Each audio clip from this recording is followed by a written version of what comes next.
Folks, JTL, Painfully Honest Tech, I'm back again, and today I have to give you an update. I owe you an update on the Galaxy S8 Plus versus iPhone 7 Plus all-out war.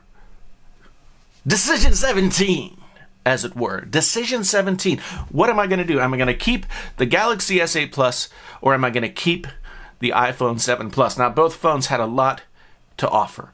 The iPhone, as we've discussed before, simple, easy to use, productivity at the snap of a finger, all that kind of stuff, but a little bit boring, a little bit constraining, right?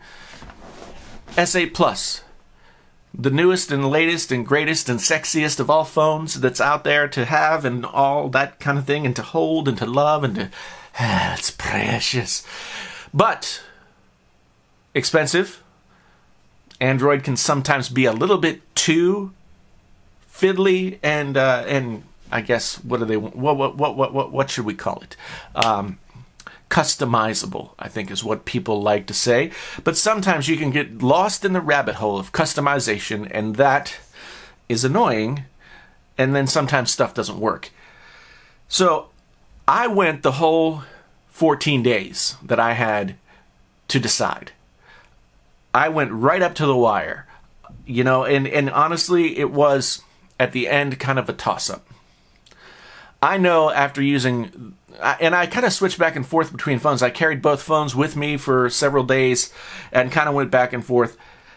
And honestly, I can say this. I could have kept either phone and been completely satisfied. The S8 Plus, it had a lot of things going for it. I really, really liked the shots that I was getting out of the camera. I did some eBay pics. I did some shots for videos, and something about that camera was getting me really sort of moody and sort of more professional for me.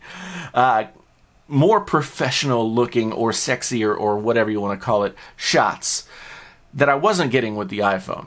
Basically, you know, my phone is sort of my second camera in production. I'll use it for overhead shots, I'll use it for product shots or thumbnail shots or any of that kind of stuff. So it's always around me when I'm doing stuff, and I don't have time and I don't have the temperament to really fiddle and get stuff dialed in the way that it should be. So I go on to pro settings. Always use the pro settings unless you're on vacation, and then it doesn't matter. Always use the pro settings, kind of know what I'm looking for, kind of know how to get it, so I shoot it and I set it up, and maybe I'll throw some in here somewhere if I can get to them. But anyway, really like the camera. Really found myself liking Samsung's Samsung Experience. It sounds like a Disney ride, doesn't it?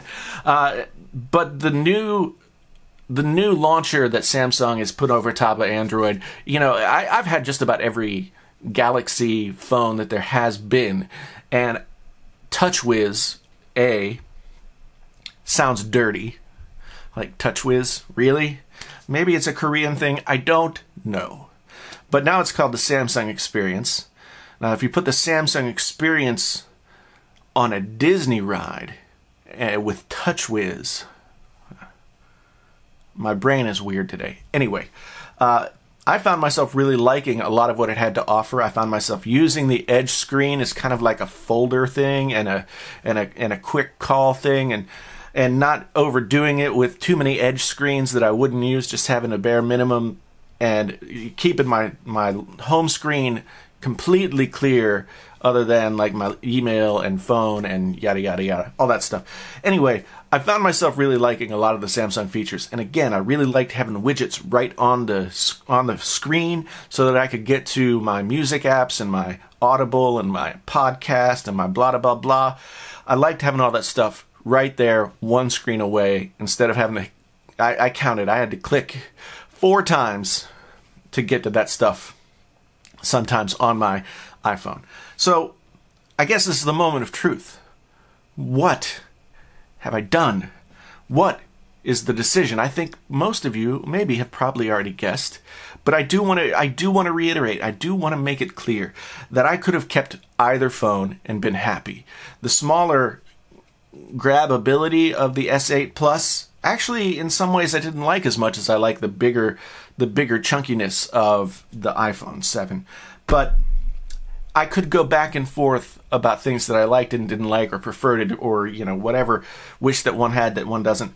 But ultimately, could have been happy with either phone, but I kept the S8 Plus. The S8 Plus is now my daily driver for at least the next 6 months, when probably the Note 8 comes out. And I go for that because I always love the Note phones. I am a writer. I love the pen, etc., etc. I had the Note 7 twice, and then I had to give it back. So right now I'm rocking the S8 Plus. I have the iPhone 7 Plus Jet Black Edition with 256 gigabytes of RAM. No, not RAM. Memory. So many things. RAM is memory, but memory is also memory storage, I guess they want me to call it. I don't know. At any rate, that was the decision that I made. Tell me, have I made a mistake? Do you think I've made the right choice? Why? Talk with me down in the comments. I'm keeping this video short so that we can get through the video and to the comments and the discussion, right? So S8 Plus going in my pocket with its TouchWiz for the foreseeable future. Thanks for being here, folks. Until the next time, this is the JTL with a painfully honest reasoning why I decided to keep the S8 Plus. Until the next time, I'm out.